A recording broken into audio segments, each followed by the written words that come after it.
रवि का घर सफेद दीवारों वाला, नीले आसमान जैसा टोंड वाला और खिड़कियों से सदा सूरज झांकता घर था। आंगन में गुलाबों की झुर्रियां, पिछवाड़े में एक नीला तालाब जिसमें वह सुबह शाम मछलियां खिलखिलाकर उछलती थी। परिवार के दोस्त आते कहते, रवि तुम्हारी जिंदगी कितनी शानदार है। रवि मुस्कुराता उनका स्वागत करता और सोचता, हाँ सब कुछ तो ठीक है। सुबह होती, रवि सुबह की चाय लेकर बैठता। सूरज की किरणों से आंगन रोशन हो जाता। उसके कपड़े सजे धजे, गाड़ी चमचमाती, काम अच्छा। उसके भाई बहन माता पिता सब कहते, तुम्हारी अच्छाइयां सबको दिखती हैं। पर एक दिन रवि को पहली बार ऐसा लगा कि दिल के अंदर कुछ कमी है। वो बाजार गया जहां एक बूढ़ा चिद्दिया विक्रेता अपनी छोटी टोकरी लिए बैठा था। उसकी चिद्दियां रंगीन छनछनाती थी। एक पपीहा चिढ़कर चहचहाया। रवि रुका और उस चिद्दिया की आवाज सुनी, इतनी सधी, इतनी स्वच्छ कि रवि का मन थम गया। उसने सोचा, काश मेरा जीवन भी ऐसा हो, साफ सुंदर सच स्वर से भरा हो। वापस घर आया तो उसने देखा कि उसने रोज की तरह सब कुछ किया। खाना बनाया, काम का प्रबंध किया, लोगों की तारीफ सुनी, लेकिन दिल खुशी से नहीं बल्कि बोझ महसूस कर रहा था। रवि ने एक रात सपना देखा। सपना था कि वो एक बड़े मंजिलों वाले महल में रहता है। कमरे पूरी तरह सुंदर, बिस्तर मुलायम, खिड़कियों से नाजुक पर्दे चलते। पर महल के बाहर उसका एक बगीचा है जो सूखा है, पत्ते पीले हैं, फूल मुरझाए हुए। महल के अंदर की रोशनी उसे जितनी दिखती है, बाहर की इमारतों की छाया उतनी गहरी है। वो सपना देखकर रवि ने जाग कर सोचा, क्या मैं अपनी सारी मेहनत सिर्फ दूसरों के लिए कर रहा हूँ? दूसरों की नजरों को खुश करने के लिए अपने दिल को भूल गया हूँ? अगले दिन रवि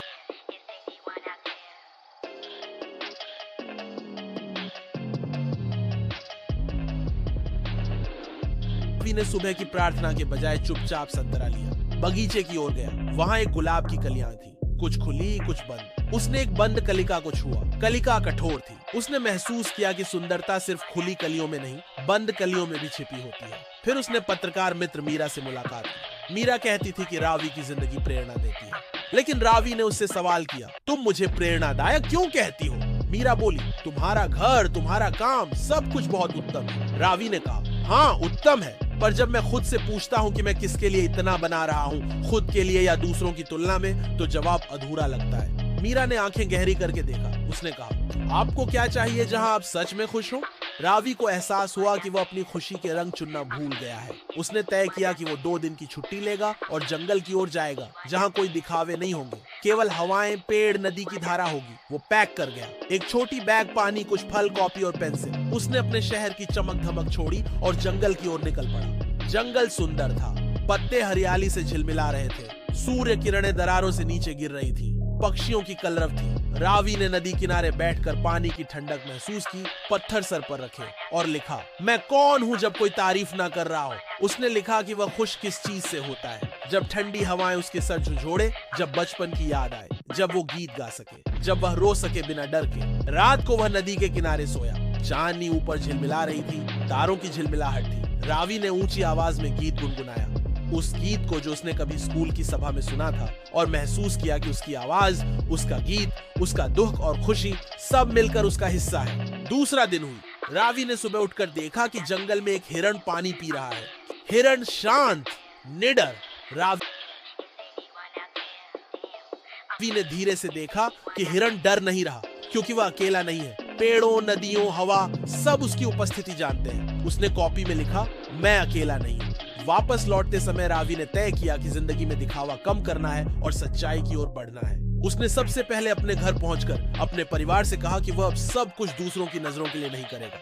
बोलेगा अपनी कहानी, करेगा वो काम जो उसे खुशी देते हो। उसने रोज रोज की मिठाइयां बांटी नहीं क्योंकि लोग कहते हैं कि वो पोस्ट पॉजिटिव हो जाएगी, बल्कि उसने एक छोटी सी कविता लिखी और स्कूल के बगीचे में बच्चों को सुनाई। बच्चों ने सुनकर चहक उठे। उसने दोस्तों से कहा कि अगर कभी उसकी सफलता की चर्चा हो तो उसमें यह शामिल हो कि उसने खुद की आवाज सुनी। समय बीता।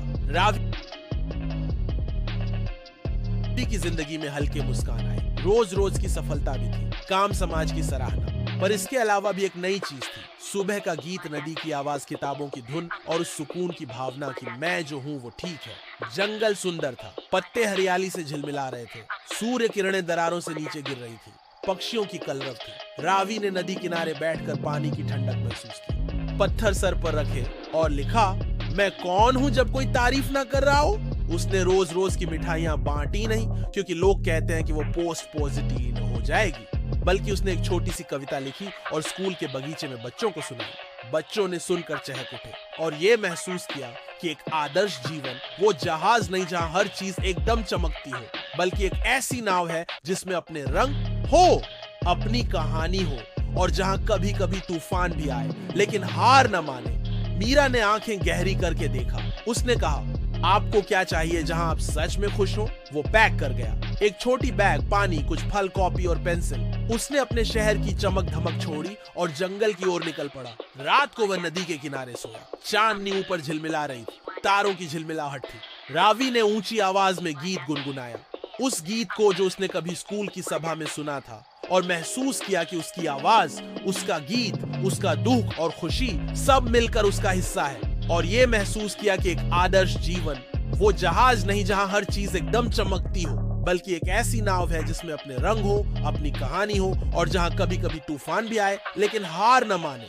रवि ने समझा कि जो जीवन उसने बनाया था दूसरों की ईर्ष्या जगाने के लिए, वह जीवन उसे अपने आप से दूर ले गया था।